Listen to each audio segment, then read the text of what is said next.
অনলাইনে দেখেন না এরকম কিছু, দেখে তো সবাই ইমপ্রেস হয়, আপা এটা বানাবো এটা বানাবো, অনলাইনে দেখলে ভালো লাগে, বাস্তবে ভালো লাগে না।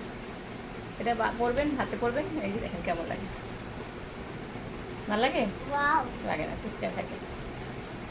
আবার এটা উল্টা দিকে পরেন, হ্যাঁ উল্টা দিকে পরেন, এই যে ভালো লাগে। তো কেমন লাগে এটা, এটা বলে কেমন লাগে? সাধু বাবা সাধু বাবা সাধু বাবা লাগে না?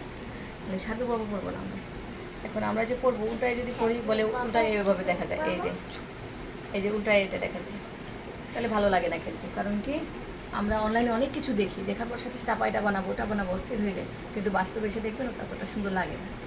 তো অনলাইনে যা কিছু দেখি সাথে সাথে এটার প্রতি একদম মানে হুমড়ি খেয়ে পড়া যাবে না, আমরা এটা বানাবোই।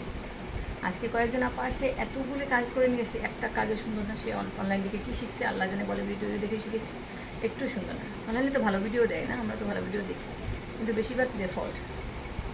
এই জন্য অনলাইনে দেখি কোনো কিছু হুমড়ি খেয়ে পড়বে না। এই পুঁতিগুলো একসময় এত দাম বেড়ে গেছিলো, একসময় কেউ কিনতো না, দাম বেড়ে গেছিলো, এটা কাঠপুঁতি একদম দাম বেড়ে গেছে, ওরা ইচ্ছে করে দোকানদাররা দাম বাড়াই দিছে যে এটা খুব চলে।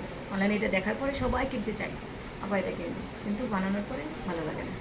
এরকম অনলাইনে অনেক কিছু দেখা গেছে, একটা ব্যাগ বানিয়েছি এত বাজে লাগে, কিন্তু অনলাইনে দেখায় সুন্দর, ওটা এই সুতার মধ্যে অনেক মেডিসিন দিয়ে খাড়া করে রাখে, ব্যাগটা এমনি পাতলা করে থাকে, কিন্তু অনেক কষ্ট। সব কিছু দেখে অনলাইনে খুশি হবে না, ওটার পেছনে যে সময়টা দেয় ওরা ভিডিও বানায়, ওরা ভিউ পাওয়ার জন্য, কিন্তু বাস্তবে কিন্তু এত কিছু কাজে লাগে না, এত সুন্দর লাগে না। তো সেই জন্য বললাম যাই কিছু করবেন ভেবেচিন্তে ভালো করে শিখে তারপর